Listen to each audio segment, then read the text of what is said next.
आप सभी को राधे राधे और आप सभी का बहुत बहुत स्वागत है मेरी YouTube चैनल ज्ञान धारा में। आज हम जानेंगे गणेश जी की कहानी के बारे में। ये कहानी गणेश चतुर्थी के 10 दिन में सुनना बहुत ही शुभ माना गया है। तो आइए जानते हैं। ओम गंग गणपते नमः। गणेश जी और खीर की कहानी। एक बार गणेश जी ने पृथ्वी के मनुष्यों परीक्षा लेने का विचार किया। वे अपना रूप बदलकर पृथ्वी पर भ्रमण करने लगे। उन्होंने एक बालक का रूप बना लिया। एक हाथ में एक चम्मच में दूध ले लिया और दूसरे हाथ में एक चुटकी चावल ले लिए और गली गली घूमने लगे। साथ ही साथ आवाज लगाते चल रहे थे, कोई मेरे लिए खीर बना दे, कोई मेरे लिए खीर बना दे। कोई भी उन पर ध्यान नहीं दे रहा था, बल्कि लोग उन पर हंस रहे थे। वे लगातार एक गांव के बाद दूसरे गांव इसी तरह चक्कर लगाते हुए पुकारते रहे, पर कोई खीर बनाने के लिए तैयार नहीं हो रहा था। सुबह से शाम हो गई। गणेश जी लगातार घूमते रहे थे। एक बुढ़िया थी, शाम के वक्त अपनी झोपड़ी के बाहर बैठी हुई थी। तभी गणेश जी वहां से पुकारते हुए निकले कि कोई मेरी खीर बना दे, कोई मेरी खीर बना दे। बुढ़िया बहुत कोमल हृदय वाली स्त्री थी। उसने कहा, बेटा मैं तेरी खीर बना देती हूँ। गणेश जी ने कहा, माई अपने घर में से दूध और चावल लेने के लिए बर्तन ले आओ।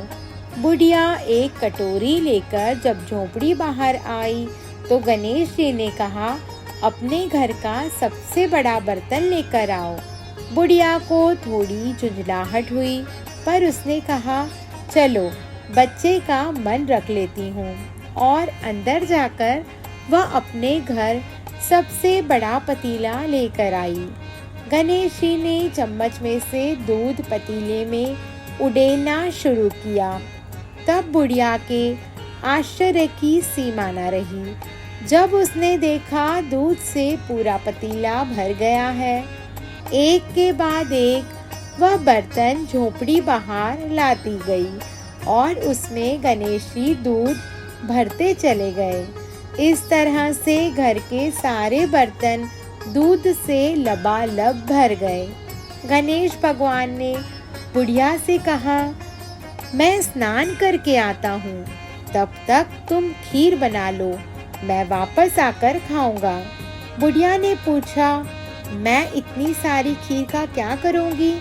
इस पर गणपति जी बोले, सारे गांव को दावत दे दो। बुढ़िया ने बड़े प्यार से मन लगाकर खीर बनाई। खीर की भीनी भीनी मीठी मीठी खुशबू चारों ओर दिशाओं में फैल गई।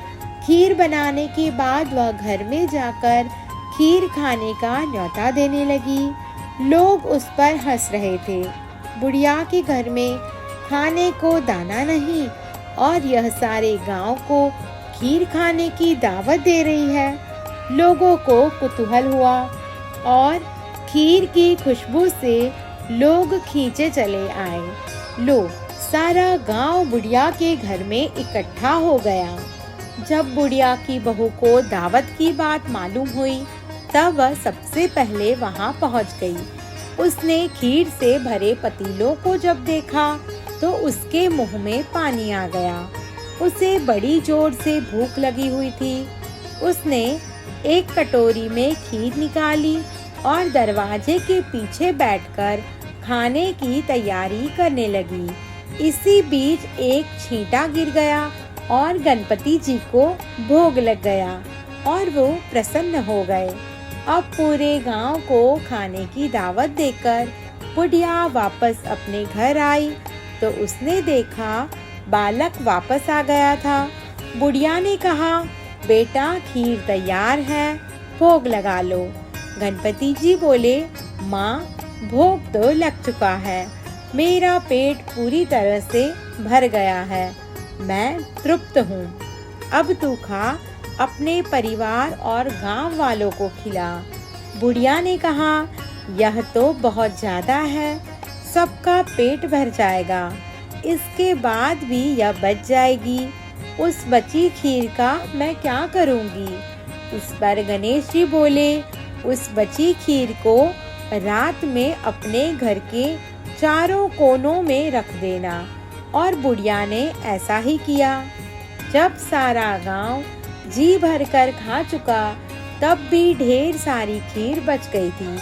उसने उसके पात्रों को अपने घर के चारों तरफ रख दिया। सुबह उठकर उसने क्या देखा? पतीलों में खीर के स्थान पर हीरे, जवाहरात और मोती भर गए थे। वह बहुत ही खुश हुई। उसकी सारी दरिद्रता दूर हो गई और वह आराम से रहने लगी। उसने गणपति जी का भव्य मंदिर बनवाया और साथ में एक बड़ा सा तालाब भी खुदवाया। इस तरह उसका नाम दूर दूर तक प्रसिद्ध हो गया। उस जगह वार्षिक मेले लगने लगे।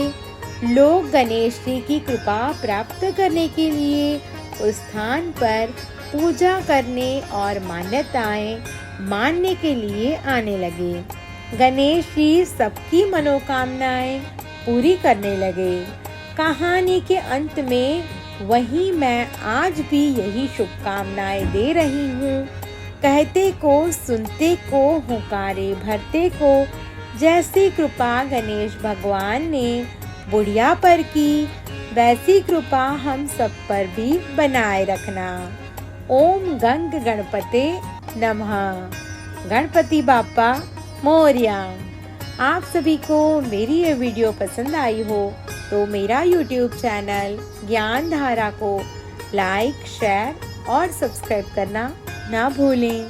धन्यवाद।